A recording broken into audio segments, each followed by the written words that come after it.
Assalamualaikum warahmatullahi wabarakatuh. Halo semuanya, perkenalkan nama saya Nabila Nakairunisa dari kelas 9A. Di sini saya akan mempresentasikan bab 4 bagian A1 tentang keberagaman lingkungan alam dan masyarakat dunia. Nah, saya akan menjelaskan tentang luas bumi. Pertama, bumi memiliki luas permukaan kurang lebih 510 juta kilometer dengan perkiraan sebesar 70,8% adalah lautan, sementara itu 29,2% adalah daratan dan hanya sekitar 1/3 dari daratan tersebut yang dapat digunakan untuk sektor pertanian daratan dan luasnya hanya 29,2% dari seluruh permukaan bumi. Nah, di dunia itu ada 5 benua, yaitu benua Asia, benua Amerika, benua Afrika, benua Eropa, benua Australia. Nah, di sini saya akan menjelaskan yang pertama itu benua Asia. Benua Asia memiliki luas sekitar 44,58 juta kilometer persegi, menjadikan benua terbesar di dunia. Luasnya mencakup sekitar 30% dari total daratan bumi. Wilayah di benua Asia juga terdapat iklim. Nah, iklim di benua Asia memiliki berbagai jenis iklim yang sangat beragam dipengaruhi oleh ukuran yang besar dan letak geografisnya. Berikut adalah jenis-jenis iklim utama di Asia. Yang pertama itu ada tropis, ditemukan di Asia Tenggara dan Asia Selatan, seperti Indonesia, Malaysia, Filipina, dan India bagian selatan. Ciri-cirinya yaitu suhu hangat sepanjang tahun dan curah hujan tinggi, terutama di musim hujan. Selanjutnya ada iklim sedang atau kontinental, terjadi di wilayah Asia Tengah dan berbagai besar Asia Timur seperti Tiongkok Utara, Korea Utara, dan Jepang Utara. Ciri-cirinya musim panas yang panas dan kering serta musim dingin yang dingin. Di benua Asia terdiri dari flora dan fauna. Yang pertama ada flora.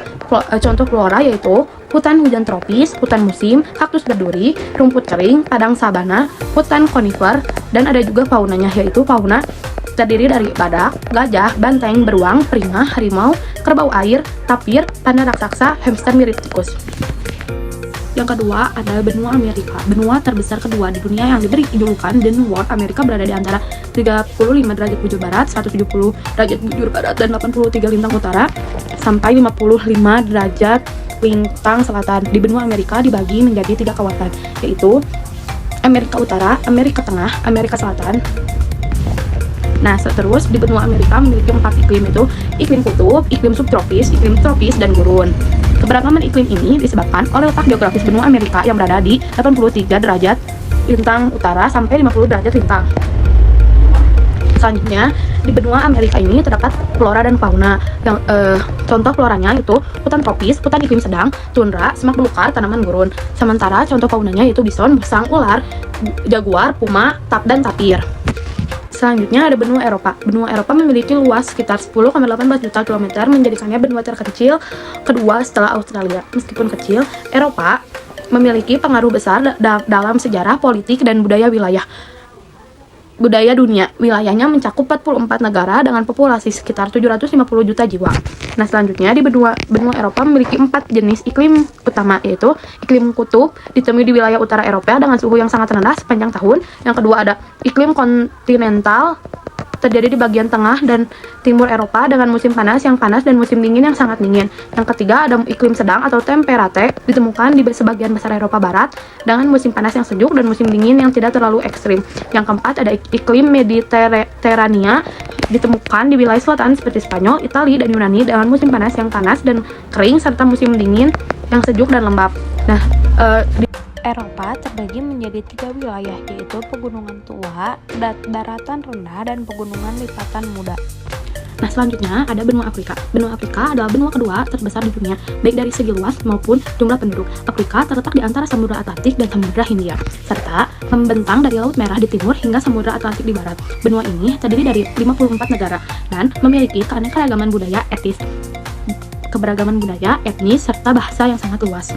Nah, iklim benua Afrika sangat Terdapat 2 jenis, yaitu iklim tropis dan iklim subtropis. Selanjutnya ada kondisi alam benua Afrika sangat beragam dan kaya akan berbagai bentuk geografis dan ekosistem.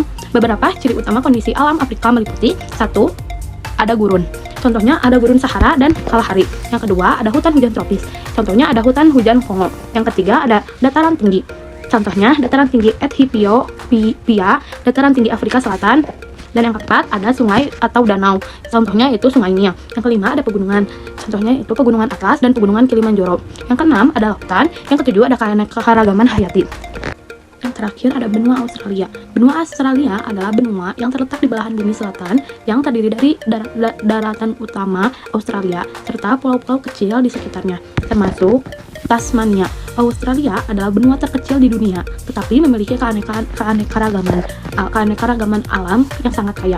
Benua ini dikelilingi oleh Samudra Pasifik Timur, Samudra Hindia di barat, dan Laut Arafura di utara. Nah, di benua Australia ini terdiri 5 iklim, yaitu iklim gurun, tropis, Mediterania, samudra, dan subtropis. Benua Australia memiliki variasi ekosistem yang sangat luas. Berkat perbedaan iklim ini, mulai dari padang rumput, hujan tropis, hingga hutan gugur yang mendukung beragam flora dan fauna yang unik. Persebaran awal manusia modern di dunia. Persebaran awal manusia modern di dunia berkaitan dengan proses migrasi manusia pertama yang terjadi ribuan tahun yang lalu. Manusia modern yang disebut sebagai Homo sapiens pertama kali muncul di Afrika sekitar 200 hingga 300 tahun yang lalu. Dari Afrika, mereka mulai menyebar ke berbagai belahan dunia dalam beberapa gelombang migrasi. Berikut adalah gambaran umum persebaran awal manusia modern. Yang pertama, di Afrika. Asal-usul Homo sapiens, manusia modern pertama kali muncul di Afrika sebagai Timur dan Selatan. Bukti fosil menunjukkan bahwa Homo sapiens pertama kali berkembang di kawasan ini dan beradaptasi dengan lingkungan sekitar. Yang kedua itu Timur Tengah dan Asia. Sekitar 60.000 hingga 50.000 tahun yang lalu, kelompok-kelompok manusia pertama kali meninggalkan Afrika menuju Timur Tengah dan Asia. Mereka kemungkinan besar melewati jalur Selat Bab el Mandeb di wilayah antara Afrika dan Arab yang menghubungkan Laut Merah dan Laut Aden. Dari Timur Tengah, manusia modern kemudian menyebar ke Asia Selatan dan Asia Tenggara, serta ke Asia Timur. Yang ketiga ada Eropa. Sekitar 40.000 hingga 30.000 tahun yang lalu, Homo sapiens memulai memasuki Eropa. Mereka bertemu dengan Neanderthal yang sudah ada di benua ini. Manusia modern dan Neanderthal kemungkinan besar berinteraksi dan bahkan kawin silang, menghasilkan keturunan yang mewarisi beberapa ciri genetik Neanderthal. Yang keempat ada Australia. Manusia modern mencapai Australia sekitar 50.000 hingga 65.000 tahun yang lalu. Mereka kemungkinan tiba dengan menggunakan perahu atau rakit dari Asia Tenggara melalui jalur yang sekarang dikenal sebagai Sundaland. Keberadaan manusia di Australia menunjukkan kemampuan mereka untuk beradaptasi dengan berbagai lingkungan yang berbeda. Yang kelima ada Amerika. Sekitar 15.000 hingga 20.000 tahun yang lalu, manusia hingga memasuki Amerika melalui jembatan Bering yang menghubungkan Asia dengan Amerika Utara yang sekarang tenggelam di bawah Laut Bering. Mereka menyebar ke seluruh benua Amerika, baik ke arah selatan dan Amerika Tengah dan selatan, maupun ke utara, hingga mencapai Kanada dan Alaska. Yang keenam ada Pasifik. Manusia modern mulai menjelajahi kepulauan Pasifik sekitar 3.500 hingga 4.000 tahun yang lalu. Mereka membangun kapal-kapal untuk berpindah antar pulau menyebar ke berbagai kepulauan di Pasifik seperti Hawaii, Polinesia, dan Melanesia. Faktor-faktor yang mempengaruhi persebaran ini yaitu perubahan iklim, inovasi teknologi, keinginan dan mencari sumber daya.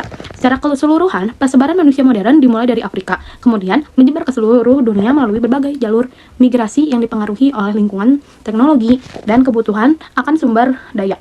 Proses ini berlangsung selama ribuan tahun dan membentuk populasi manusia yang tersebar di hampir seluruh penjuru dunia. Yang terakhir ada bagian A3. Bagian A3 menjelaskan tentang keragaman masyarakat di dunia.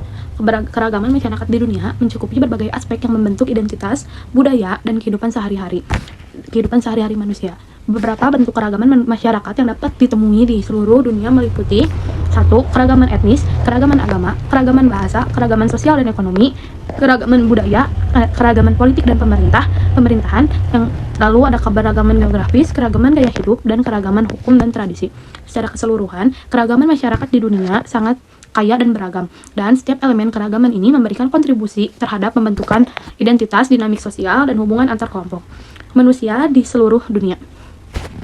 Mungkin cukup sekian. Mohon maaf bila ada kesalahan. Terima kasih sudah menonton. Saya tutup dengan wassalamualaikum warahmatullahi wabarakatuh.